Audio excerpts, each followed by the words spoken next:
კეთილი იყოს თქვენი დაბრუნება ჯეინას ირანის ომის მიმოხილვაში. პირველ რიგში ოპერაცია თავისუფლება და ჰორმუზის სრუტე. ამ ეტაპზე ომში დაბრუნება გარდაუვალი ჩანს, რადგან ისლამური რეჟიმი ზრდის თავდასხმებს რეგიონზე. ამჟამად ირანის ომი თითქმის მთლიანად ჰორმუზის სრუტეზეა კონცენტრირებული, სადაც შეერთებულმა შტატებმა დაიწყო როგორც თავად უწოდებს თავისუფლების პროექტი. სამხედრო ოპერაცია, რომლის მიზანიცაა მსოფლიოს ერთ-ერთი ყველაზე მნიშვნელოვანი ენერგეტიკული მარშრუტის ხელახლა გახსნა, მას შემდეგ რაც ისლამურმა რესპუბლიკამ ფაქტობრივად დახურა იგი. The Wall Street Journal-ის ინფორმაციით ოპერაციაში მონაწილეობენ გამანადგურებლები, 100-ზე მეტი თვითმფრინავი წყალქვეშა სისტემები და დაახლოებით 15,000 ამერიკელი სამხედრო, რომელთა მიზანიცაა შექმნან ის, რასაც აშშ-ის ცენტრალური სარდლობა კომერციული გადაზიდვების თავდაცვით ქოლგას უწოდებს. აშშ-ის მიზანი მარტივია: დაარღვიოს ისლამური რესპუბლიკის კონტროლის სრუტეზე, აღადგინოს ნავიგაციის თავისუფლება და დაუნტკიცოს კომერციულ გადამზიდავ კომპანიებს, რომ მათ შეუძლიათ ჰორმუზის სრუტის გავლა. ისლამური რესპუბლიკისთვის თანხის გადახდის, რეჟიმთან კოორდინაციის ან გლობალურ ენერგეტიკულ მოძრაობაზე მისი კონტროლის მიღების გარეშე. ეხლა საერთაშორისო სამართლის, მათ შორის ზღვის სამართლის მიხედვით, ჰორმუზის სრუტე საერთაშორისო სანაოსნო გზად ითვლება. და ისლამურ რესპუბლიკას არ აქვს არანაირი სამართლებრივი უფლება შეზღუდოს ეს ტრანზიტი, დააწესოს გადასახადები ან დააყენოს პირობები გადაადგილებაზე, რაც მის ქმედებებს აშკარად არღვევად და კიდევ ერთ მტკიცებულებად აქცევს არაკეთილსინდისიერი ქცევის. ისლამური რესპუბლიკას აპირისპიროს ითხოვს. თეირანი მოითხოვს, რომ მისი როლი სრუტის მართვაში აღიარონ. ისინი ითხოვენ სანქციების მოხსნას, გაყინული აქტივების გათავისუფლებას და ომის რეპარაციებს. ამავდროულად კი სრუტის კონტროლს იყენებენ ბერკეტად მოლაპარაკებებში. რეპორტაჟები ასევე აჩვენებს, რომ ისლამური რესპუბლიკა ცდილობდა დაეწესებინა გადასახადები და შეეზღუდა გემების გადაადგილება, რაც კიდევ უფრო ამკაცრებს მის კონტროლს ენერგიის ნაკადებზე. ორშაბათს ეს დაპირისპირება ღია სროლაში გადაიზარდა. ისლამური რესპუბლიკის ძალებმა სრუტეში ამერიკის სამხედრო გემებსა და სავაჭრო ხომალდებს რაკეტებით, დრონებითა და მცირე ნავებით ესროლეს. ამერიკის ცენტრალურმა სარდლობამ პასუხად გაანადგურა მინიმუმ 6 ირანული სწრაფი შეტევითი ნავი და ჩამოაგდო რამდენიმე რაკეტა, რომელიც ამერიკის საზღვაო ძალების მიმართულებით იყო გაშვებული. ორი ამერიკული გამანადგურებელი და სავაჭრო ხომალდები წარმატებით გაიარეს სრუტეს თავისუფლების პროექტის ფარგლებში, რაც წარმოადგენს ტესტს იმის გასარკვევად, შეძლებს თუ არა გლობალური გადაზიდვები ამერიკის დაცვის ქვეშ განახლდეს. ისლამურმა რესპუბლიკამ ასევე პირდაპირ დაესხა თავს გემებს, მათ შორის სამხრეთ კორეასთან დაკავშირებულ ხომალდზე, რომელიც დაზიანდა, თუმცა მსხვერპლი არ ყოფილა. შემდეგი თემა სპარსეთის ყურის თავდასხმები და ენერგეტიკული ომი. ამ ყველაფრის პარალელურად ისლამურმა რესპუბლიკამ თავდასხმები ჰორმუზის სრუტეს მიღმაც გააფართოვა. არაბთა გაერთიანებულმა საამიროებმა განაცხადა, რომ მისი საჰაერო თავდაცვის სისტემები ჩაერთნენ 15, როგორც საკრუიზო, ისე ბალისტიკური რაკეტის და 4 დრონის მოგერიებაში, რომლებიც ისლამურმა რესპუბლიკამ გაუშვა. ერთმა დრონი თავდასხმამ ხანძარი გამოიწვია ფუჯაირას ნავთობის ინდუსტრიულ ზონაში და 3 ადამიანი დაშავდა. ასევე დაზიანდა ტანკერი, რომელიც არაბთა გაერთიანებული საამიროების ADNOC-ს უკავშირდებოდა. ფუჯაირას შემთხვევითი სამიზნე არ არის. ეს არის ერთ-ერთი იმ რამდენიმე მთავარი ენერგორესურსების საექსპორტო მარშრუტიდან, რომელიც ჰორმუზის სრუტეს გვერდს უვლის. და მის დარტყმით ისლამური რესპუბლიკა ცდილობს ალტერნატივების აღმოფხვრას და გლობალური ენერგორესურსების ფასების გაზრდას, რათა საერთაშორისო საზოგადოება ისევ დამოკიდებული გახადოს იმ წყლის გზაზე, რომელსაც თავად ემუქრება და აკონტროლებს.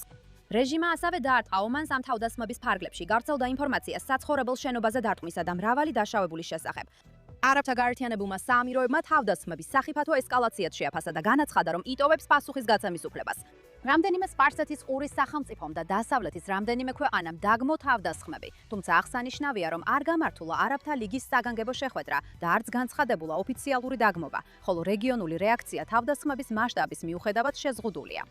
შემდეგ ისრაელი, ლიბანი და რეგიონული ომი. პრეზიდენტი ტრამპი ახლა მსჯელობს გადავიდეს თუ არა თავდაცვითი პოზიციიდან და განახორციელოს პირდაპირი დათმები ისლამური რესპუბლიკის ობიექტებზე.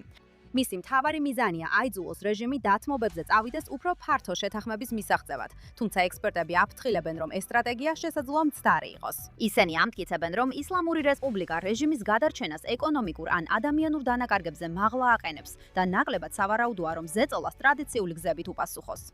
Wall Street Journal-მა ასევე გაავრცელა ინფორმაცია, რომ ეს სტრატეგია მიზნად ისახავს ბირთვულ საკითხსა და ჰორმუზის სრუტეზე დათმობების მიღწევას, თუმცა შედეგი კვლავ გაურკვეველია. ეხლა ისრაელის პოზიციაა, რომ ნებისმიერი დიპლომატიური შედეგი უნდა მოიცავდეს ძირითადი საფრთხეების მოგვარებას, მათ შორის ბირთვული გამდიდრების სრულ შეწყვეტას, პროქსი ტერორისტული ჯგუფების მხარდაჭერის დასრულებას და ბალისტიკური რაკეტების პროგრამაზე მკაცრ შეზღუდვებს. ისრაელი პრინციპულად არ ეწინააღმდეგება შეთანხმებას, მაგრამ ოფიციალური პირები აფასებენ, რომ მიმდინარე მოლაპარაკებებიდან გამომდინარე ნებისმიერი შეთანხმება ნაკლებად დააკმაყოფილებს ამ პირობებს.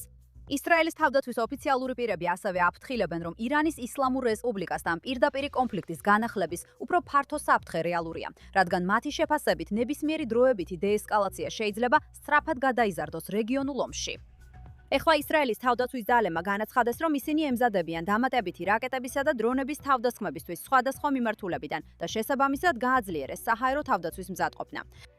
ამავე დროს ლიბანში ომი გრძელდება. ისრაელის მედიამ გაავრცელა ინფორმაცია, რომ ჰეზბოლამ სამშაბათ დილით სამხრეთ ლიბანში ისრაელის თავდაცვის ძალების ჯარისკაცებზე ნაღმწორცნები გაუშვა. მას შემდეგ, რაც ისრაელის თავდაცვის ძალებმა საეჭვო საჰაერო ობიექტი გაანეიტრალეს იმ ტერიტორიაზე მოქმედი ჯარისკაცების მახლობლად. იერუსალიმ პოსტმა ასევე გაავრცელა ინფორმაცია, რომ ისრაელის თავდაცვის ძალებმა ცოტა ხნის წინ აღმოაჩინეს ჰეზბოლას 100-ზე მეტი იარაღის სამალავი, მაშინ როცა მანამდე ჰეზბოლას რაკეტები, რომლებიც ისრაელის ჯარისკაცებს ესროლეს, ღია ტერიტორიებზე ჩამოვარდა. ისრაელი აგრძელებს ირანის ისლამური რესპუბლიკის პროქსი ქსელის დასუსტებას, მიუხედავად იმისა, რომ მოლაპარაკებების სრუტესა და ბირთვულ საკითხზე კვლავ გრძელდება. დღის შემდეგი თემა ირანის ისლამურ რესპუბლიკაში მიმდინარე შიდა რეპრესიებია. ისინი ომს აწარმოებენ საკუთარ ხალხთანაც. Iran International გაეროს მონაცემებზე დაყრდნობით იუწყება, რომ ომის დაწყების შემდეგ მინიმუმ 21 ადამიანი იქნა სიკვდილით დასჯილი და 4000-ზე მეტი დააკავეს.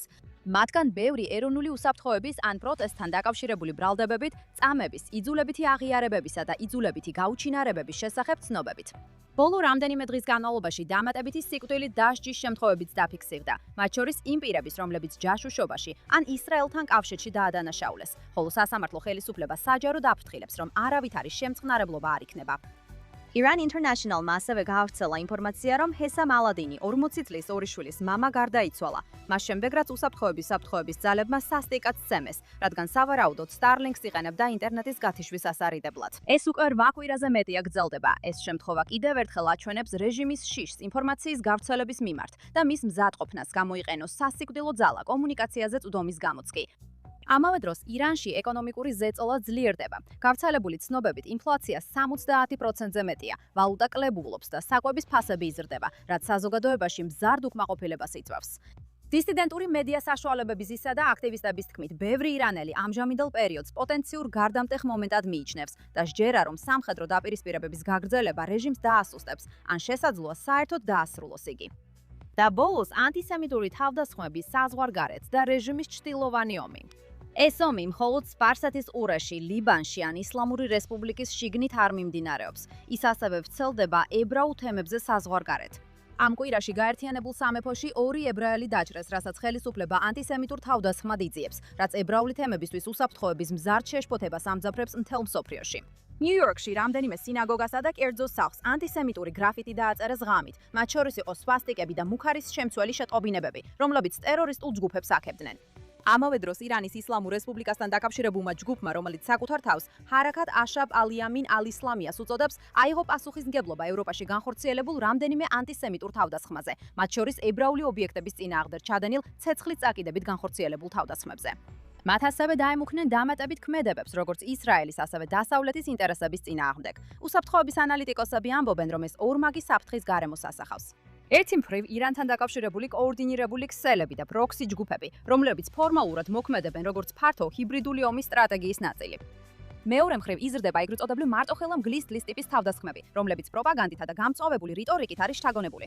შედეგად, ებრაული თემებისთვის მთელ მსოფლიოში უსაფრთხოების გარემო სწრაფად უარესდება, ხოლო ოფიციალური პირები აფრთხილებენ, რომ ეს არის საშიში მომენტი, როდესაც გლობალური კონფლიქტი პირდაპირ ადგილობრივ ძალადობაში გადაიქცევა. და ეს იყო დღევანდელი ირანის ომის მოკლე მიმოხილვა. მე ვარ ემილი შრეიდერი. დარწმუნდით, რომ გამოიწერთ JNS და არ გამოტოვებთ არც ერთ განახლებას იმის შესახებ, რაც აქ ისრაელში ხდება. შევხვდებით მომავალში.